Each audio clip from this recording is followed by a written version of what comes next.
I believe we can start now on time while we still let people in. We are already streaming live over Facebook, the Cities Alliance Facebook.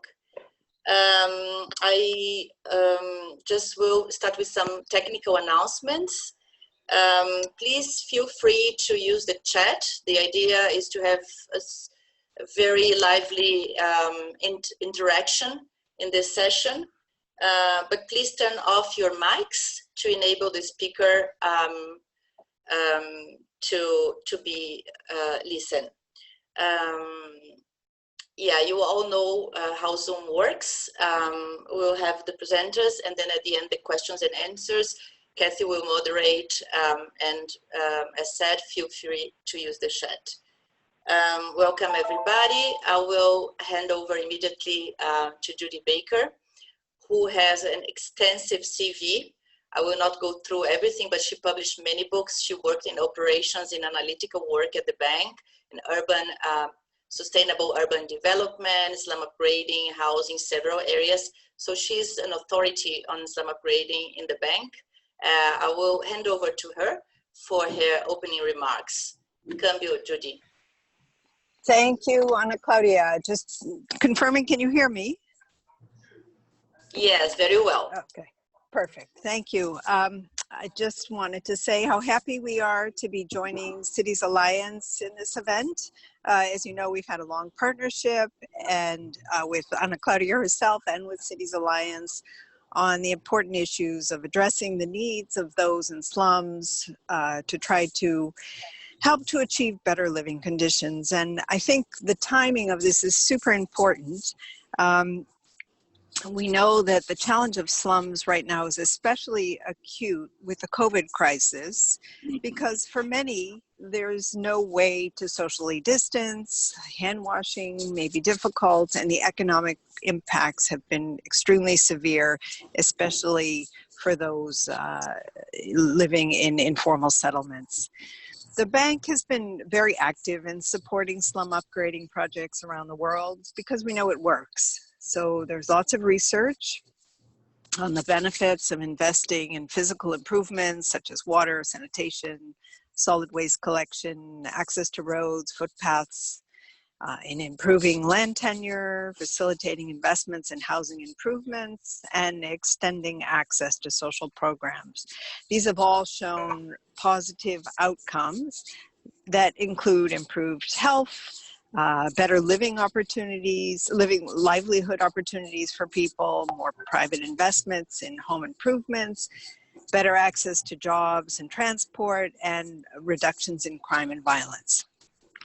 So our slum upgrading programs actually span across the globe, though we've been especially active in Latin America. So we're especially excited today to hear from the cities in Latin America. And we continue to learn from these programs so that we can adapt programs and share the good practice. This is super important, and over the years it's evolved. What we know has evolved a lot.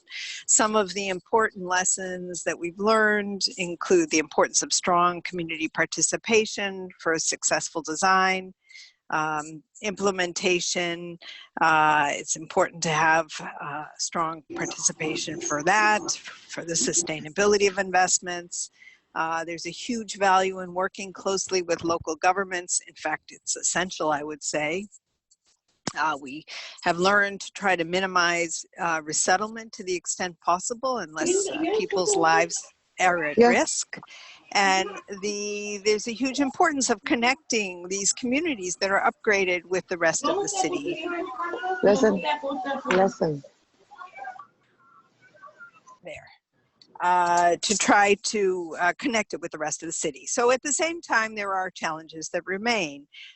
We have some good experiences in scaling up slum upgrading to the national level, such as Brazil and Argentina that are on their way, but we also have Indonesia, Kenya, Vietnam, and there are other places. But this is really remains a huge challenge.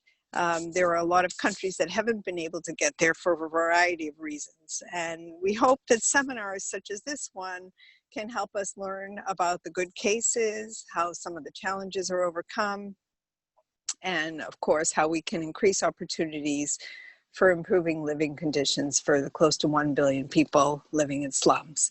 So with that, I think we're going to pass it back over. I just wanted to again thank you all for being here, and we look forward to hearing from the speakers. Thanks. Thank you very much, Judy. We all know how committed the bank is towards slum upgrading, and how crucial and strategic these exchanges are for us to understand the word of possible, and especially now after COVID. Before I hand over to the speakers and to the case studies, I will invite Anthony to come in and share about the research and the academics networks. Anthony? Yeah, thank you very much, Judy and Anna, for this introduction. So my name is Anthony Boanada-Fuchs. I'm project manager at the St. Gallen Institute of Management for Latin America of the University of St. Gallen. And I'm presenting here to you very quickly, because I don't want to take too much time from the speakers, a little bit the larger context of the collaboration project I'm involved in. I'm the coordinator of Working Package 1, and this was like how we started to think about the webinar. And thanks to the involvement of so many wonderful people and great institutions, it became much, much bigger. But at the same time, I think it's worthwhile, particularly what is going on in the world, to also present it in the larger context of this collaboration project, because it puts the spotlight on one of the essential roles of local government, is like how to improve the access to urbanity. So what is this project about?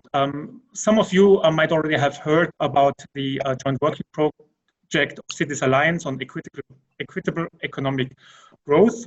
They basically try to investigate how the access to urbanity in the form of access to the public goods and services, such as affordable housing, that we are concentrating within the webinar, but there's also mobility, basic infrastructure, civic infrastructure, digital infrastructure, even public space, and jobs and skill building programs, etc., to be considered.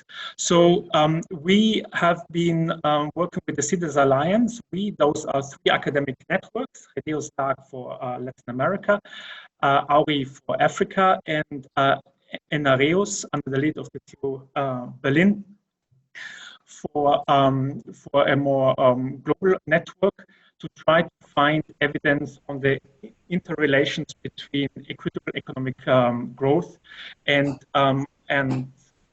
provision of public services. So the idea of equitable economic growth is rather abstract, but it means how disproportionately the urban poor can benefit. And then you see why, for example, slum upgrading are so important, that we see kind of at the pinnacle of possible intervention. Well, it's very easy to make the case why these interventions are important. If you want to activate academic research for it, it becomes very, very challenging.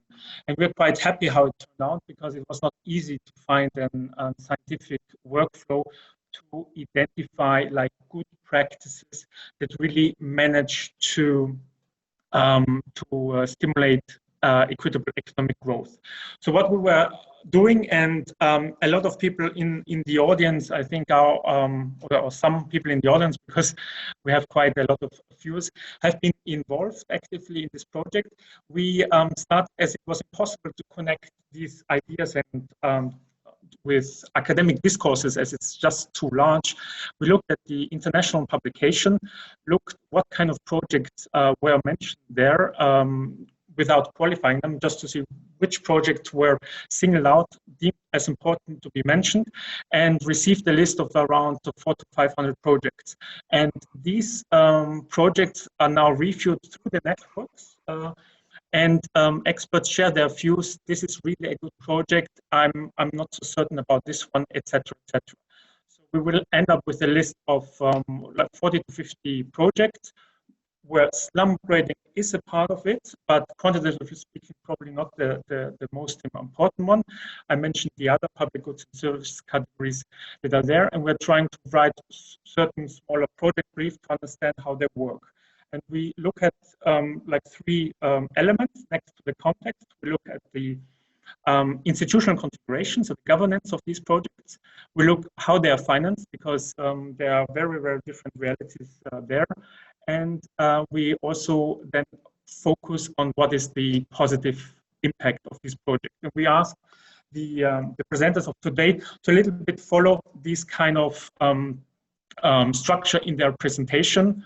And that would be for now. I just want to invite everyone who is listening and is interested in the topic to reach out to me and to us who wants to share their views on good projects, because this is still ongoing till later fall this year. Okay, thank you very much for your attention, and I give back to Anna. Thank you, Anthony. Yeah, just before we come to the cases of Buenos Aires and Belo Horizonte, I just wanted to share a few words as introduction. So it's important for the audience, especially outside Latin America, to understand that we have been implementing slum upgrading projects for 40 years already in the region. So we started in the early 80s with some projects in Chile, in Brazil, and right now we can say that we have developed a culture of slum upgrading, and several countries have throughout these years developed a proper legal framework and policy framework at several levels to sustain slum upgrading projects. We know the case of Colombia, it's very well known. Colombia has a law from '97 which highlights the importance of the social function of the land and the property in the city. This kind of legislation, Brazil has the city statute, Argentina has also recent legislation on land regularization, enables cities and countries to invest public budget, public funds on slums, enables investments in infrastructure, enables alternative urban planning, norms, rules, and standards. Because we all know that slums are located in areas that don't have a clear ownership. Sometimes they are private, sometimes they are environmentally protected, sometimes they are public land. Many countries, many cities, even though they are willing to do slum upgrading, they have difficulties, legal barriers, and also planning barriers to invest in these areas. So it's important to know that legal frameworks are available in these countries where the projects will be presented, Argentina and Brazil, that allows cities to invest, and fiscal resources can be made available for this sort of investments. In the case of Brazil, we have the constitution from '88, we have the city statute from 2001, and we have a major investment program launched by the national government in 2007, and it was running, it's running until now. It was running for at least strongly 10 years, that enabled several cities to invest in slum upgrading. So the project presented by Belo Horizonte, by Júnia, is one, is the projects, not the cases that will be presented by Júnia, are part of this package of investments from the national government. In the case of Argentina, Argentina has been also putting slum upgrading in the agenda for a couple of years now, looking at the national legislation, looking at building expertise at the local and the national level, and changing the culture of how we perceive and how we address informality in our cities. So I just wanted to share that the projects, they don't just appear by themselves. We received many questions previous to the workshop, if these projects could be replicated in Africa and in Asia. And I would say yes, but the institutional arrangements, the expertise, the standards, the regulations, the laws, they have to be in place. Nevertheless, the COVID gives us an opportunity to accelerate this process. So we thought it would be important for both cases to present the project features under the broader context of citywide planning, of current existing investment and legal frameworks, so that the audience can understand where these projects came from and how they are feasible in our current context. So these were my first introductory words, just to contextualize these two projects in a region that has accepted informality, developed a culture, technique, and institutional arrangements to sustain slum upgrading. Yes, we can replicate these projects, but we need to look at the major enabling environment and work firmly on that to enable slum upgrading at scale in different countries, in different regions from the global south. With that, I finish my introduction, and I will hand over to Diego Fernandez. Oh, sorry, to Júnia. My apologies. I saw Diego on the screen. To Júnia Naves Nogueira. Júnia is coordinator of fundraising at the Department of Urbanization and Housing, a company, Urbel, from Belo Horizonte. Júnia, besides this position that she's occupying now, she's been a champion for slum upgrading in Belo Horizonte for many years, years, I would say, and has experienced the city's trajectory in introducing slum upgrading on a project level, on a policy level, and integrating the slums in the planning framework of the city. Also, the process of institutionalizing slum upgrading and building solid institutional arrangements that can sustain slum upgrading projects in the city throughout the many years city has been implementing slum upgrading, I would say more than 30 years. So Júnia, cambio to you to start your presentation. Thank you, Anna, for your introduction. Thank you very much. Hello, everyone. And, oh, please, in the beginning, the presentation is not in the beginning. We can hear you well. Colin, can you put the first slide, please? Oh, yes, are you listening? Okay. Yeah, we can listen to you, and the presentation is just coming. Yes, first slide. Okay, thank you. Oh, I must say that it's a pleasure to have the opportunity to share the experience of Vila Viva program with you all. This is the name we gave to the program of structural interventions in slums in the city of Belo Horizonte. The structural interventions are going on in 12 slums financed by the Growth Acceleration Program PAC, mentioned by Anaclaudia in her speech. That was the Brazilian flagship infrastructure program. Next, please. So we will talk about the context, the Vila Viva program and PAC, some lessons learned and some challenges. Next, please. Let me give you an overview of the city of Belo Horizonte. Belo Horizonte is a young city, founded in 1897, has an area of 331 square kilometers with a population of 2.5 million inhabitants. The city is almost entirely urbanized and is the center of an important metropolitan region with 5.2 million people, and it is the 60th most populous city of Brazil. Next, please.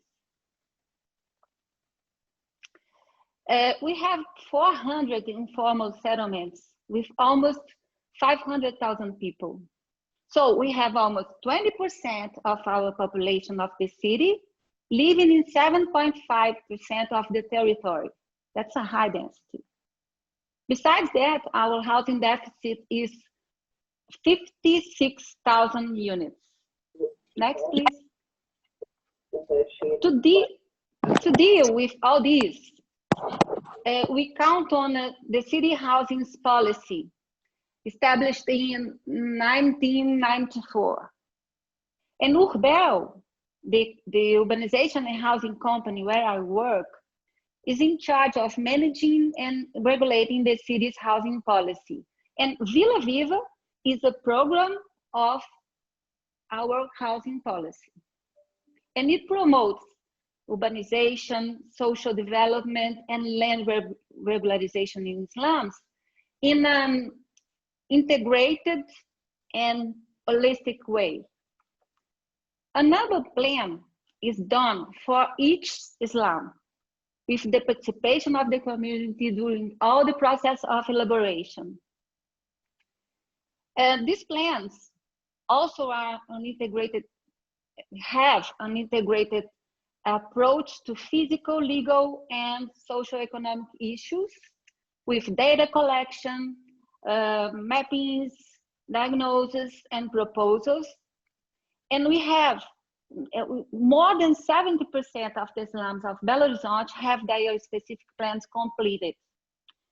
And these plans really optimize public investments, and they were essential to raise funds from the federal program PAC. Next, please. Well, since 2007, we have expended 462 million euro in these 12 settlements highlighted on this map, benefiting 165,000 people. That represents 35% of all our slums population. And a great part of these resources invested were from the Brazilian program PAC, as I said. These settlements are delimited as special zoning with specific urban parameters. Next, please. This slide shows who is involved and what the different roles of the most important partners in the implementation of Vila Viva program are. So, local government is responsible for most of the support needed. Financial needs such as counterparts, legal framework, political, social, and administrative support. The federal government finances most part of the resources through PAC and gives political support too. It's a combination of local and federal levels. Engineering companies are hired with their technical experts, the consultants, and are responsible for the implementation of the projects and works, but Urbel is fully in charge of the coordination representing the local government. Public concession companies of water, sewage, and lighting are responsible for projects approval, implementation, and maintenance of the networks. And the city hall has access to part of the resources collected in the water and sewage accounts for reinvestment. Social work companies are also hired and are responsible for the implementation of the social organizational work, also under the coordination of Urbel. We also work with non-governmental organizations that already work in the communities. We try to explore the potential already installed there. But our great partners are the communities. We work with and within them during all the interventions and even after them. Their participation is extremely important and appreciated. Next, please. Vila Viva program has physical, social, and legal integrated components, and we will talk about some of them. Next, please.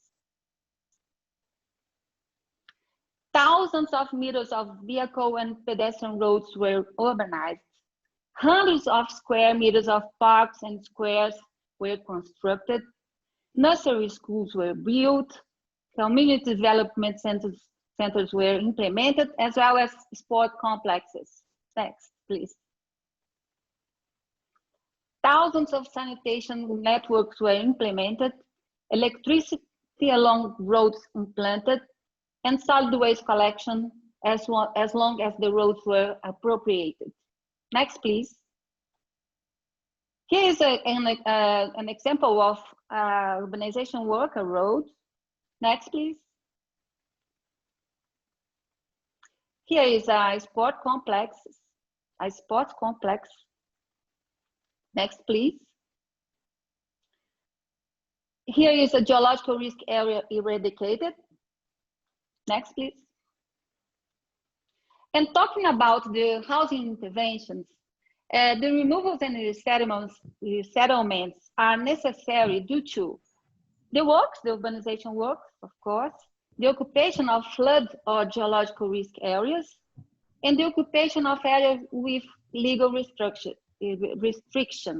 such as natural preservation areas, along highways, and others. And we offer some alternatives of compensation for losses in the removal process. New housing units with 2 or 3 rooms, built close to the place of origin whenever possible, existing houses acquirements, social rental, indemnity, relocation of non-residential uses, and commercial aid. The resettlements, that's important, are agreed with clear and transparent rules. Next, please. It's true that sanitary and environmental education prepares the community for living and maintaining the new installed reality. And the before and after resettlement activities consider the upgrading living conditions, the economic sustainability, and environmental investments. These activities contribute to strengthen the social organization. Next, please. We promote some personal qualification through theoretical and practical courses, as well as through monitored visits and other instruments. Some examples are professional education in construction sites, industrial sewing, gardening, cooking, and serving classes. Next, please. For us, community participation is a working method. The consolidation of the participation is essential in all steps of the whole process. Next.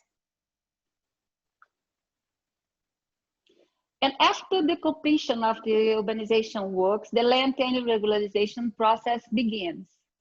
In case of public land, we approve the land parceling, proceed the register, and titling the residents.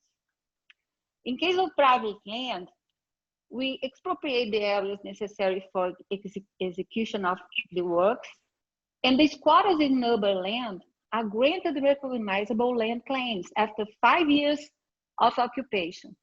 It is a juridical instrument present in our federal constitution called uso capião. Besides that, considering the squatters of private land, there is a recent Brazilian law that ensures them the right to property through an administrative procedure only in some specific cases. Next, please. This slide shows our investments in housing production and intervention in slums since 1997 until 2019. As you can see, the period highlighted between 2007 and 2014 was the period of more intense interventions due to the investments of PAC. Next, please. And we can point some results achieved by Vila Viva program. The reduction of diseases spread by water associated to the decontamination of water courses from sewage lines, treatment of geological and geotechnical risk areas, improvement of accessibility and public security. And to exemplify, in one of these settlements called agglomeration of Serra, at 3 or 4 years of Vila Viva program, we had a reduction of 80% in homicides and of 50% in violent crimes. Well, continue. We can perceive improvement in housing conditions and the increasing numbers of job opportunities, as well as the community development, of course. And another result is the access of low-income population to urban land property. Next, please. Well, considering our experience with slums upgrading, we can point out some learnings. One is that the delimitation of slums as special zoning proved to be a good strategy to the non-expulsion of the population. The second one is the structural interventions help promote social spatial transformation. Infrastructure provision reduces social spatial inequalities and integrates the informal settlements to the formal city. And the last one is that the participatory process ensures more sustainable results. Next, please. To conclude, I think it's important to point some challenges we will have to face. We may have to review some of our strategies due to the coronavirus pandemic, but it may be that nothing needs to change, especially with vaccines and treatments. On the other hand, it may even get worse, nobody knows yet. So we are discussing about home and constructive de-densification, new techniques to ensure secure community participation, and we have to invest in the universalization of water and sewage supply service. And I have to say that we are almost achieving the universalization of water supply here, but sewage is still a big problem. And we are also working on the idea of offering more housing alternatives, such as the construction of more and diversified housing typologies, the expansion of social rent for resettlement, and the acquisition of existing houses, partially subsidized by the municipality to meet the housing deficit. And finally, we are facing the reduction of national and international investments in the implementation of our municipal housing policy, with no prospects of service in short time. So apart from all visible challenges, it's extremely rewarding to see the effects of our work and to realize how important and relevant it is to keep seeking investments for new projects. Well, next please, that's it. Thank you all for your attention. Thank you, Júnia, for sharing this so well-structured and comprehensive experience. And I believe listening to the challenges that you mentioned, that we'll have to be more creative than ever. So we need more and more debates like this one, and exchanges be innovative. So thank you. I will now invite Diego Fernandez from Buenos Aires, Argentina. He's the Secretary of Social and Urban Integration at the City of Buenos Aires. Diego, cambio. I believe you will present yourself. No, Colin. Sorry, here I am. Yeah, I will present myself. Okay. Can I share my screen, right? To show my presentation? Yes. Let me check. You should be able to do it now. Can you check? Yes, I am. That's wonderful. Just a second.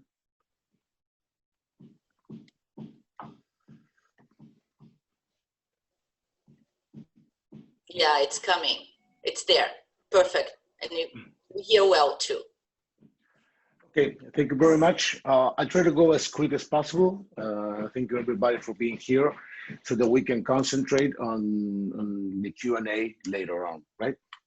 So I will structure the presentation in 4 areas, starting with the barrio, following with the social and urban integration project that we are pursuing. After that, the economic integration, and finally, what are the main challenges that we faced and we will be facing in these and other projects all over the world according to our perspective. First of all, Barrio 31. Barrio 31 is perhaps the most iconic slum in Buenos Aires and one of the most iconic slums in Latin America. It has a population of almost 40,000 inhabitants in 72 acres.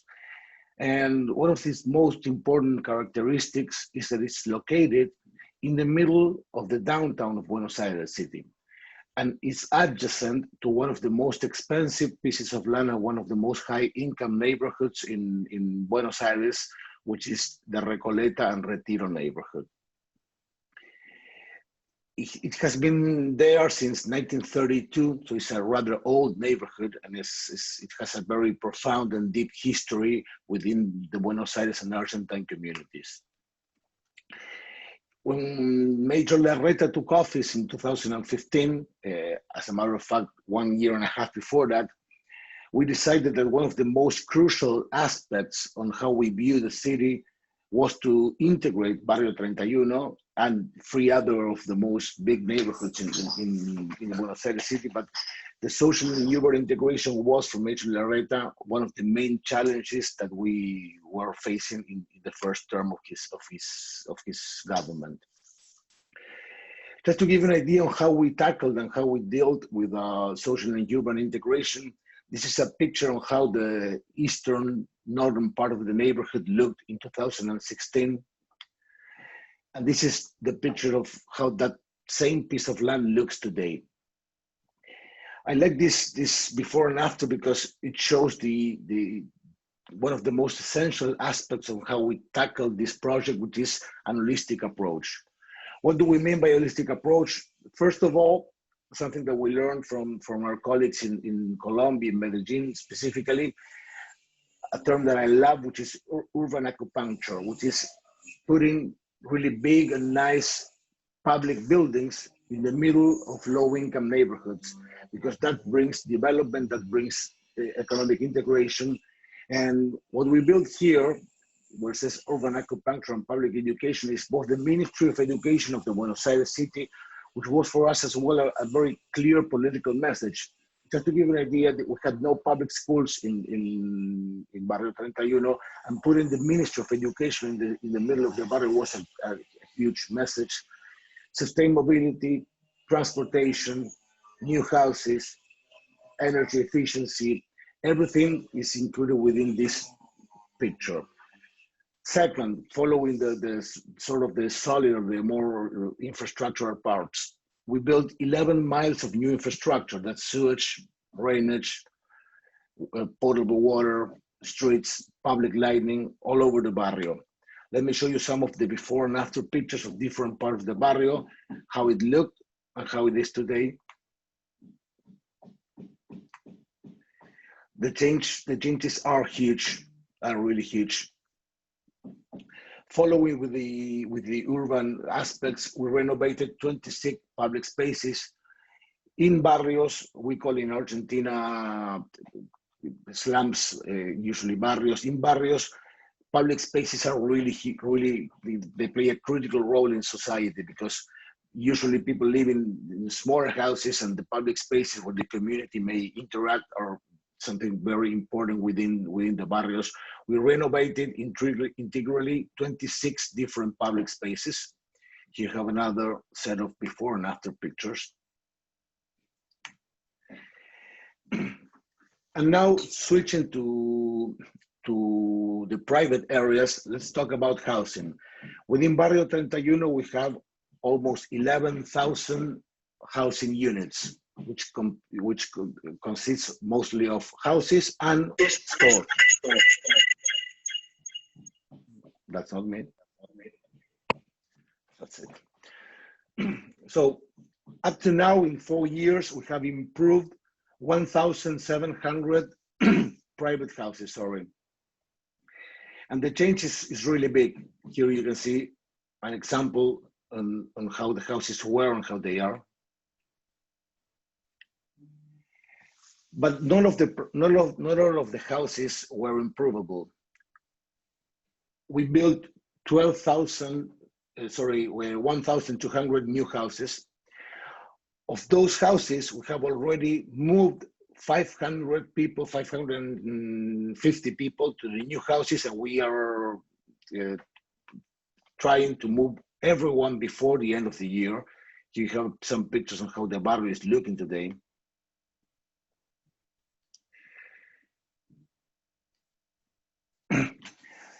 But as I mentioned in the start, we tackled an holistic approach. This means let's not only focus on building streets, building infrastructure and building houses. We need to understand human development as a whole reality. So education is crucial. We had no public schools. Just to give you an idea, Barrio 31 is a 40,000 inhabitant cities which have no public schools. And that is pretty crazy. So we built 3 new public schools and the Ministry of Education, as I told before. This is one of the schools that we built. Sorry, within the Ministry of Education, and this is the other school, which is what we call the educational hub, the Mujica Educational Hub. Just a small remark here: the Mujica Educational Hub is the biggest school in the Buenos Aires city, and new K-5 schools. Switching to health, we had only one health center primary health center within the barrio, and it was really, really small. So what we did is we upgraded one of the health centers that pre-existed, and we built 2 brand new health centers. But most important than that is we applied a strategy that we learned from both Sao Paulo and Rio on how they dealt with the public health centers and the population access to those health centers. And we assigned a medical team to each and every one of the families living within the barrio, so that each family has an assigned health center and an assigned set of medical professionals to take care after them. And all of that is enclosed within an electronic medical history, which is really important so that people don't get to go and tell each and every one of the physicians that take care of them their story all over again. You have some before and after pictures. Last but not least, economic integration. For us, economic development is perhaps the most important part to make this type of project sustainable. If we don't ensure the conditions so that people may thrive and may succeed within the things that they face, it doesn't matter that we build roads, houses, schools. We need to ensure that people are able of getting new jobs, of carrying out their projects, of building their jobs. So the first thing that we built within the barrio was a Center for Economic Development. And I'm pretty proud to tell you that it was a huge success. Almost 15% of the economic active population within Barrio 31 assisted and completed one of the different training courses that we have in this Center for Economic Development. That is how to manage my personal finances, job training courses on how to assist to interviews, on how to make up CVs, courses on how to carry out a new project, whichever that project is, maybe putting up a grocery store or whatever. And we supported and sort of coached 1,200 entrepreneurs. And that was a great success. This was before the center before, this is the center now. Something quite interesting is that this before picture, in 2016, this was a narco bunker. This was a place where narcos sold drugs. Sorry. It was a place where narcos sold drugs. Sorry, I mean, in this new normal, that was my wife entering. She didn't know that I was in a conference call. So this narco bunker was abducted by the justice and was given to us, and we built there in this street, which was one of the most toughest part of the barrio, where police, I mean, had a tight time getting in. In that specific place, we built this this Center for Economic Development, which was a huge success. This was perhaps the most important public market in the barrio, which was completely informal and was managed by sort of one local person. It was completely informal. Now, each and every one of the 350 shop owners in this market now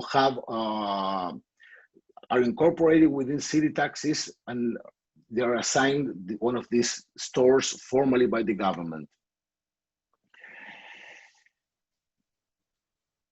For economic development, we are convinced that the public sector can't do this alone. We, as a public sector, try to generate positive impact within community, but we are convinced, and we proved, that the private sector today has a great deal of commitment with generating impact. I think that the COVID-19 crisis definitely will put some more strength in this desire from the private sector to generate impact in communities.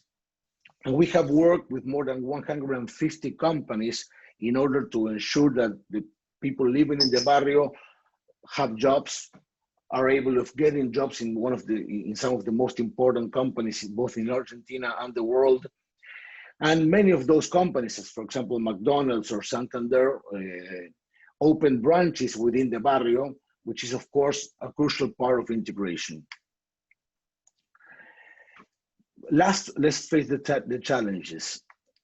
The most important challenge for me in any project, as the one in Barrio 31, in any slum upgrading project, is participation.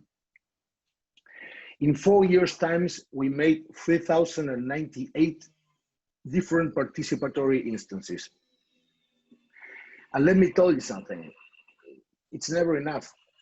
It's never enough. Participation is something difficult. It's something which there is no written recipe on how to tackle it. It's something that you are always lacking one further step, and that's completely rational and normal. And to be honest, I think that there we have sort of two forces which are kind of colliding. We as a government need to do things really quickly. People have their own interests. Distrust is all over the place. And the challenge is how to make up something with participation where people feel that they are part of the project. They feel they are part of what is being done.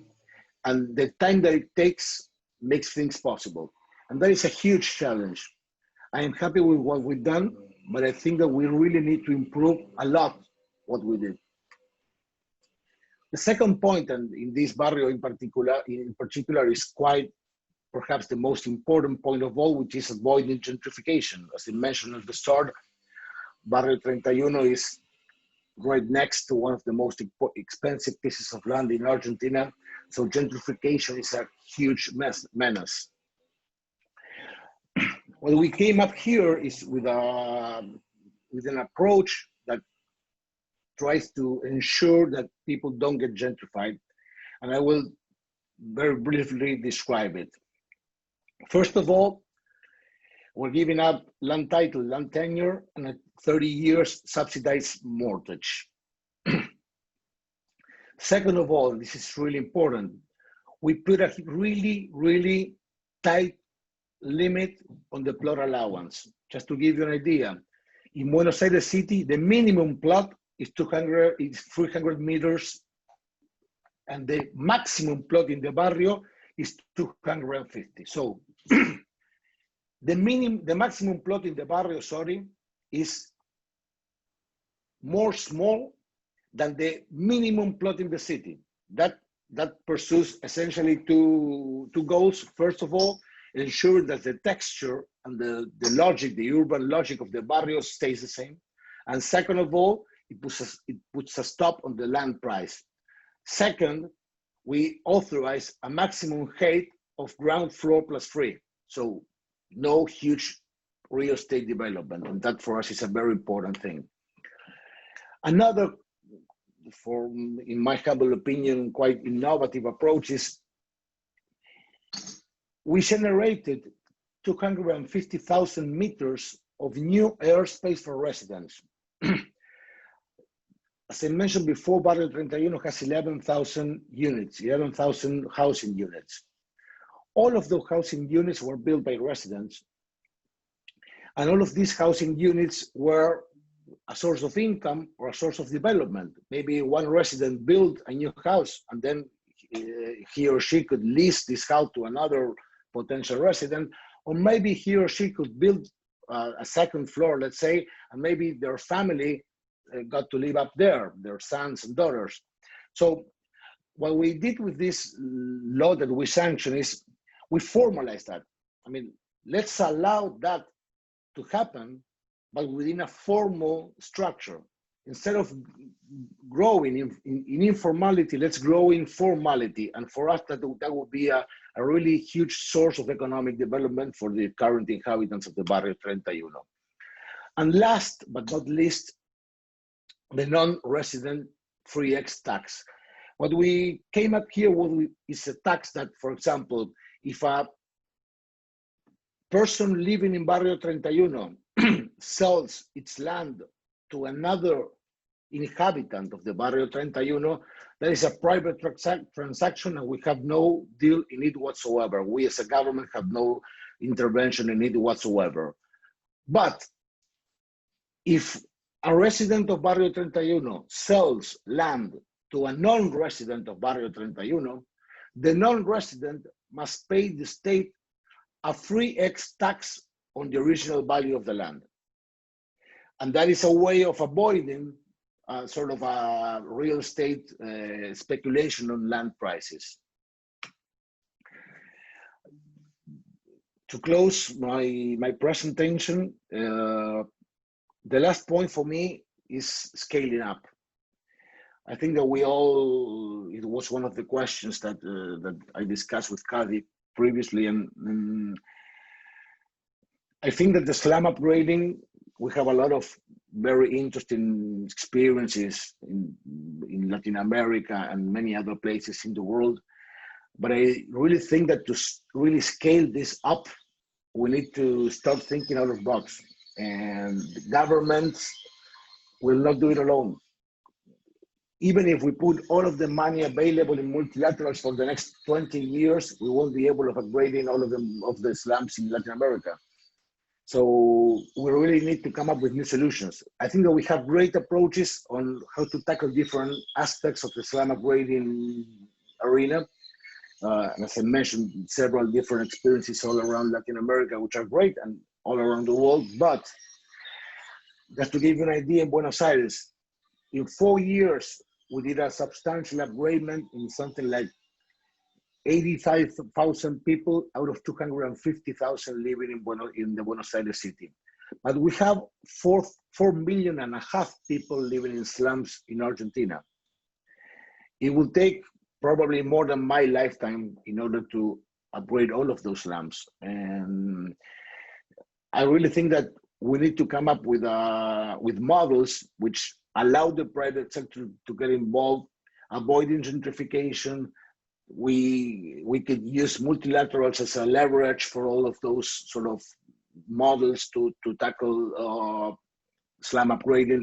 But I really think that in order to scale up, we need to have solid practices in each and every aspect that we need to tackle, but we need to think about new ways of making this sustainable and scalable. And to close, this guy over here is one of the driving forces, one of the models that I like to think about that the barrio has produced. This guy is an entrepreneur. That is his bakery. He has 4 bakeries all around the Barrio 31, and now he's opening his 2nd bakery in the formal city. He's a very applied student of the Center for Economic Development, and he has a really strong will and a strong entrepreneurial challenge. And we're convinced that if we set up things in a proper manner, more and more guys and girls like Sergio will be able of fulfilling their future. And in our perspective, that's the main challenge that we have ahead of us. Thank you so much. Gracias, Diego. Thank you for leaving us with this huge question for the debate, how we scale up and how we make this project sustainable in the future. And I will then hand over diplomatically to Kathy to chair the questions and answers. We are officially late, so we are officially announcing that we have a couple of minutes more, maybe 10, 15 minutes extra to dedicate to the questions and answers. Kathy.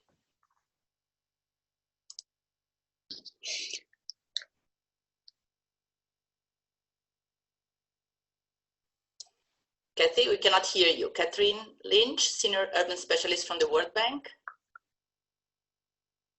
Are you there? Can you hear me now? Yes. Now do you hear me? Yes, yes. Okay, sorry about that. Some technical problems. Yes, thank you very much, Anaclaudia, and thank you very much, Júnia and Diego, for sharing these amazing cases of slum upgrading in Latin America. I just wanted to start with some reflections that I had after hearing the 2 cases of, you know, some transversal good or best practices from these two examples. The first is that it's clear that there was very strong leadership by the local government, really handling the whole process from defining the vision to engaging with the community to implementing it. Second, it's clear that it's important to have a vision or to have that plan to really guide your activities over the long term, because I think all the practitioners involved in slum upgrading know that this is multi-year engagement with the community. Both cases had high levels of participation by the community, and in the case of Barrio 31 with the private sector and other stakeholders. Both aim to reduce inequality through infrastructure and weaving the slum area back into the formal city. And both took on a really holistic or integrated approach to the upgrading process, considering social and economic dimensions into the activities, not just the physical improvement of the neighborhoods.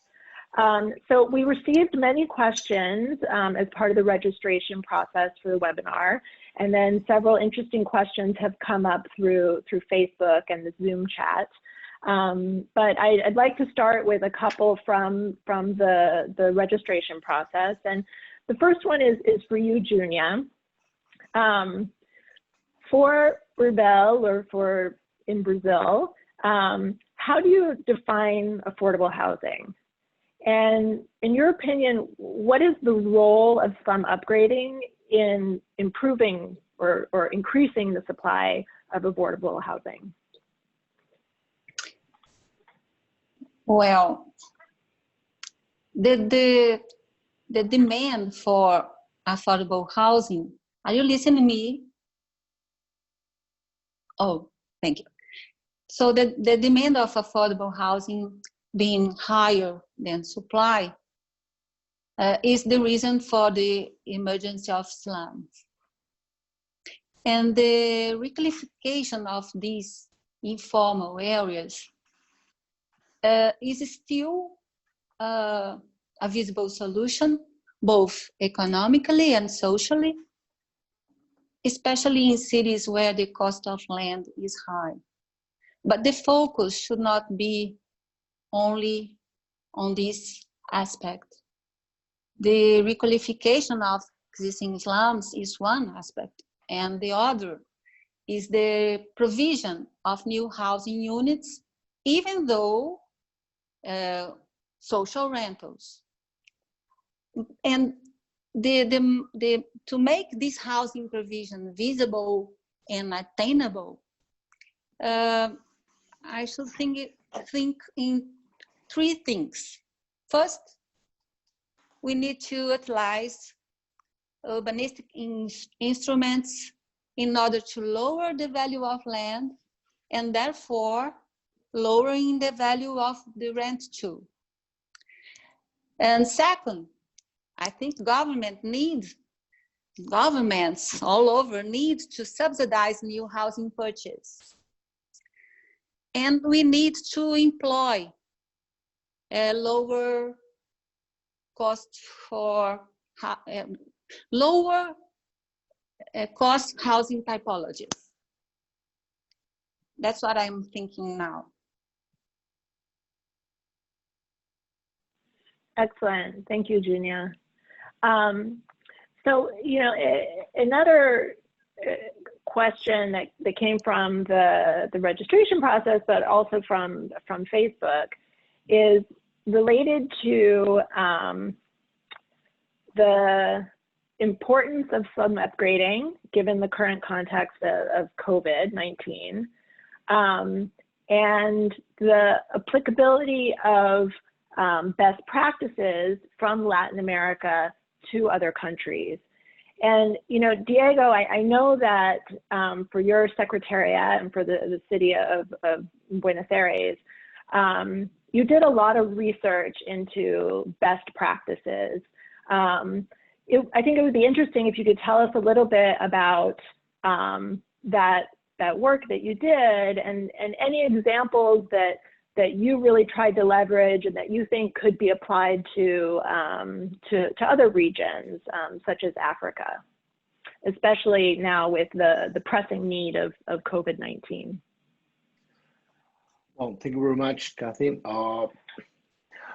We invested, I would say, I don't know, 85% of our research time within Latin America, mainly because of the similarity in cultures and political scenario that we have compared with Asia and other places where slum upgrading have been going around. To highlight some of the things that I mentioned within my presentation, I think that both the things that were done in Brazil under the Favela Bairro project, and which I had the time of touring with local officers and in both São Paulo and Rio, and many other approaches done within Brazil, and what Colombia did, which is great in Medellin and in some places in Bogota as well, are huge examples on practices that we should pursue. And I mentioned in my talk two of them, which are first the urban acupuncture, what they did with the Biblioteca Parques in Medellin, and the health approach that Brazil took. And I think those are, for example, two practices very interesting.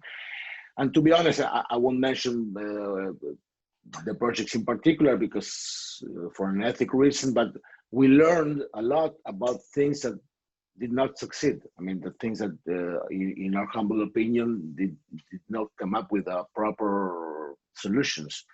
And those examples, in our opinion, were mostly on structure. I mean, how do you structure the units that tackle the slum upgrading process?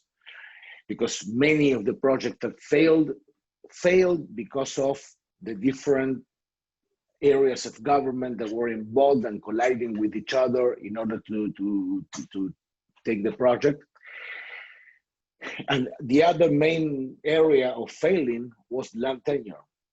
and how to give out land to inhabitants. And that is why we invested a lot of time and a lot of research and a lot of, and we use a lot, I mean, and please let me point out, we were financed by both the World Bank and the IDB. And we use a lot of the common knowledge, To be honest, I think that we can take sort of best practices, mostly from a physical point of view. And in order to adapt those best physical practices, sort of say, in order to, for example, sort of export this type of approaches to Africa, we need to engage with the local communities and local representatives, because they are the ones who will be able of sort of adapting these physical practices and bending them into the social aspects and the social typification on each and every community. If we can learn a lot, but if we try to take models and apply them as a sort of a fixed approach, I don't think that will be successful. Great, Diego. Yeah, you know, I agree that sometimes you learn more from looking at failures and successes, but our natural tendency is to hide our failures. So it's a little bit more difficult to get people to speak frankly about those failures. I would like to ask a follow-on question that you touched upon and several of the participants are interested in, which is land tenure. And there's, you know, two dimensions to this: the regularization process for the in situ upgrading, and then also the titling process for the new housing. So maybe if you could talk a little bit about that, since in Barrio 31 you had both. And then also there was a question specific to your example about tenants' rights and how those were addressed in the upgrading process. Well, we took a different approach in new housing and in existing houses because of the land tenure and the houses characteristics. So in the city, we have this sort of special requests that a house must have in order to be considered a house and enrolled within the public notary system. So the new houses was pretty easy because they were built from scratch in a land that the Buenos Aires city owned. So the new houses, when they are given out to the new inhabitants, they are given out with a formal land tenure title as any other house in the Buenos Aires city. The difference is that they have this sort of special benefits on how to pay the houses, and they have this sort of insurances that if they are not able to pay them, they can request their mortgages to be delayed, and so to ensure that they don't lose their house, because that's a crucial aspect from us. Now, the big challenge is how to formalize, how to incorporate the pre-existing houses to the Buenos Aires City Housing Authority. We took the first step there, which is, just to give you an idea on how difficult this was, is all of the land in which Barrio 31 was settled did not formally exist within the Buenos Aires city. It was part of lands gained to the river, and there was not a single land tenure, original land tenure. So we spent nearly 3 years doing all the formal and technical job in order to incorporate that land as a mass, as a whole, within the Buenos Aires city. And now that is done. The process in which we are right now is going, that was supposed to be started in April this year, but COVID-19 sort of forced us to postpone that, and we are hoping to start this process, I don't know, October, depending on our COVID pandemic and how it evolves. What we're starting to do is building a croquis of each house. So it's not a plan. It's not a plan of each house, but a croquis, and giving out what we call a temporary title, a temporary tenure. which ensures that the inhabitant of one house is assigned to that house. But that is not completely formal yet. That is the first step. And once that we have that thing tackled, and we're doing that using cutting edge technology, putting that type of titling within a blockchain system, taking that as the first step, we hope in the next 3 to 4 years to be enabled of incorporating that houses by doing the formal mapping system of each and every house into the Buenos Aires Housing Authority. But what we want to start in the very first minute is to giving out each and every inhabitant of Barrio 31 a title given out by the government, ensuring them that their house is of them.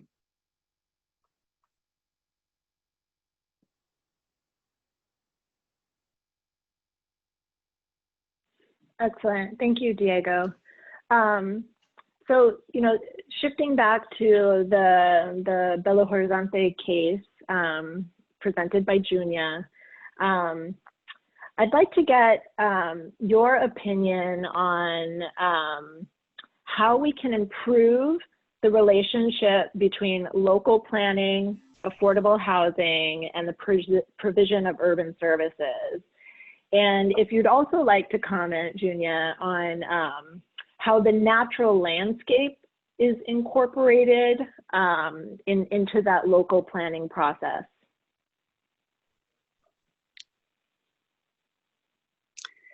So the local planning is crucial as a legal instrument. And first and most important, it's necessary to recognize the fact that everyone has the right of decent housing. And secondly, we need to think within 2 lines. We have the delimitation of all the informal settlements that have been occupied by low-income population as a special zoning to allow future requalification. And the second line, or whatever, is the reservation of vacancy areas for construction and underutilized property for new houses too. And I think, did I answer your question?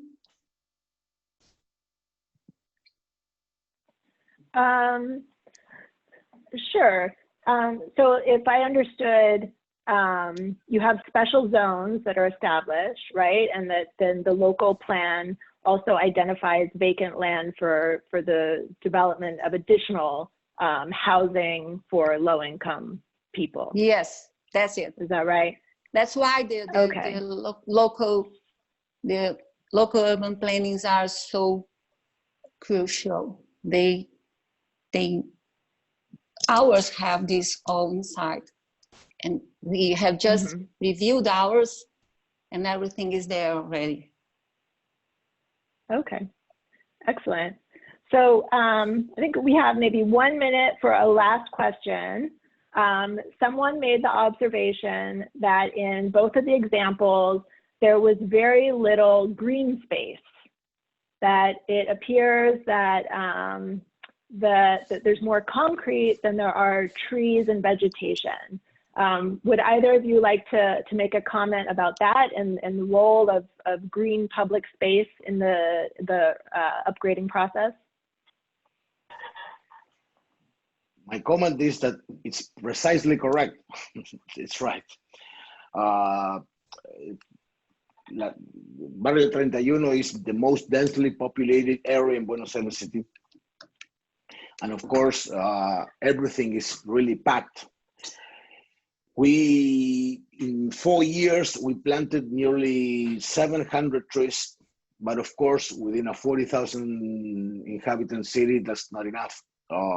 We had a very beautiful project that involved transforming the highway in a public green space But with the economic crisis that Argentina faces, that project got postponed.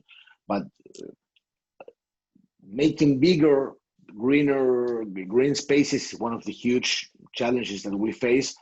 But the lack of physical and public spaces is something that makes that really difficult. Yes, in our case, it's the same thing. The slums are really have a really high density, and we are trying to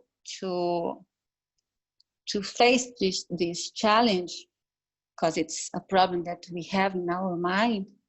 In the remaining areas from the urbanization works, for example, always with the community deciding with us, and even introducing these areas in our projects with their, they participate in the decision making and so on.